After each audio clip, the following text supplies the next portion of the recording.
A second chance for injured animals.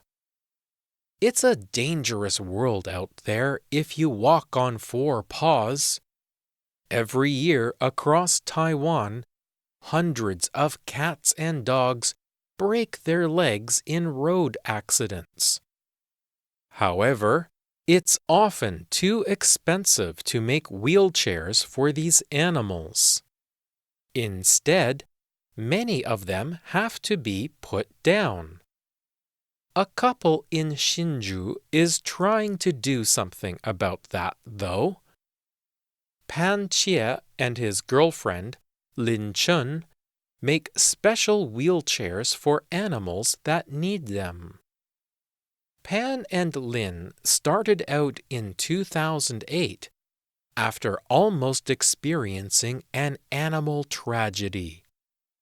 A coworker had hit a stray dog with her car and couldn't afford a wheelchair for it. Rather than let the animal be put down, Pan built a chair for it himself.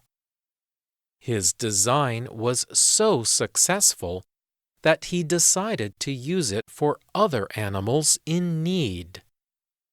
Today, Pan and Lin make wheelchairs for both pets and stray animals. Through this, they hope to save cats and dogs everywhere from an unnecessary fate. They're giving Taiwan's injured animals a new lease on life, one chair at a time.